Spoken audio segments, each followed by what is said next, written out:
नमस्कार भक्तजनों, हर हर महादेव। श्रावण मास की अत्यंत पवित्र पुत्रदा एकादशी इस बार 5 अगस्त 2025 मंगलवार के दिन आ रही है। इस एकादशी को पवित्रोपना एकादशी के नाम से भी जानते हैं और यह श्रावण मास के शुक्ल पक्ष में आने वाली अत्यंत विशेष एकादशी है। हम आपके समय का महत्व समझते हैं और इसलिए वीडियो की शुरुआत में ही हमने आने वाली पुत्रदा एकादशी की तारीख आपको बता दी। लेकिन अगर आप इस तिथि के विशेष शुभ मुहूर्त के विषय में और इसके महत्व के बारे में भी जानना चाहते हैं तो आप वीडियो को अंत तक जरूर देखिएगा। पवित्रोपना एकादशी किस दिन आ रही है, इस दिन के शुभ मुहूर्त कौन से हैं, इस एकादशी व्रत का पारण करने का समय अगले दिन कौन सा रहेगा और अगले दिन प्रदोष का व्रत है तो इस व्रत का पालन आप कैसे कर सकते हैं, इन सभी बातों पर आज के इस विशेष वीडियो में हम चर्चा करेंगे। तो चलिए आज का पुत्रदा या पवित्रा उत्पन्ना एकादशी कब है यह वीडियो शुरू करते हैं। इस बार श्रावण मास के शुक्ल पक्ष की एकादशी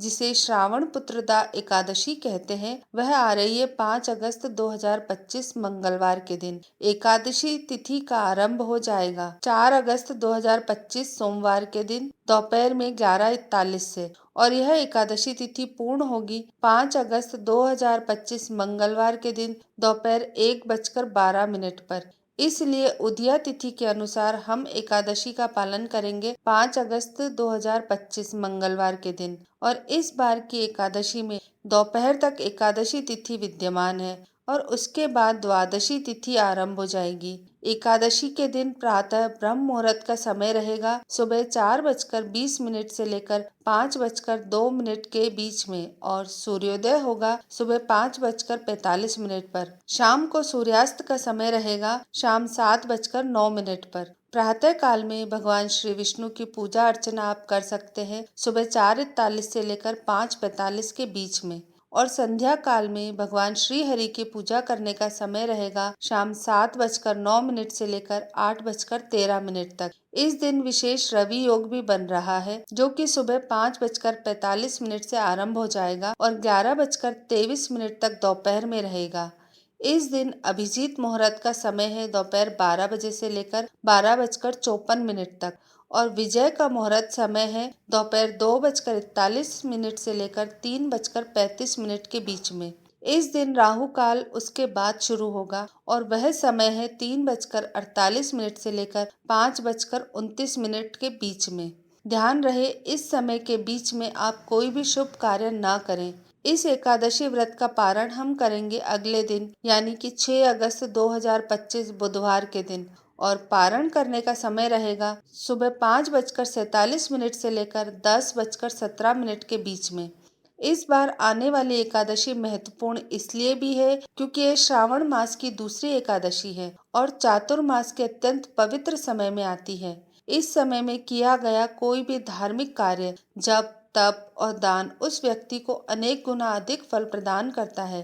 जो भी व्यक्ति निष्ठा पूर्वक इस एकादशी व्रत का पालन करना चाहता है उसे चाहिए कि वह एकादशी के दिन प्रातः ब्रह्म मुहूर्त में उठ जाए, स्नान इत्यादि से स्वच्छ होकर भगवान श्री कृष्ण की मंगला आरती करे अथवा उसका दर्शन करे। उसके बाद तुलसी देवी की सेवा करे और उनके सामने बैठकर अधिक से अधिक मात्रा में हरे कृष्ण महामंत्र का जप करे और यह महामंत्र है हरे कृष्ण कृष्ण कृष्ण हरे हरे, हरे राम राम राम हरे हरे। इस महामंत्र की कम से कम 8, 16 या 25 माला का जप अवश्य करना चाहिए। इस दिन हम उपवास का पालन करते हैं यानी किसी भी प्रकार का अन्न जैसे कि गेहूं, दाल, चावल, फलियां यह सब नहीं खाते। अगर किसी को आवश्यकता लगती है तो इस उपवास में वे फलाहार कर सकते हैं जैसे दूध, फल, फलों का रस, कंदमूल, ड्राई फ्रूट्स यह सब चीजें ले सकते हैं और एकादशी प्रसाद भी लिया जा सकता है। लेकिन प्रयास करके एकादशी के दिन अधिक से अधिक चेतना को आध्यात्मिक रखा जाता है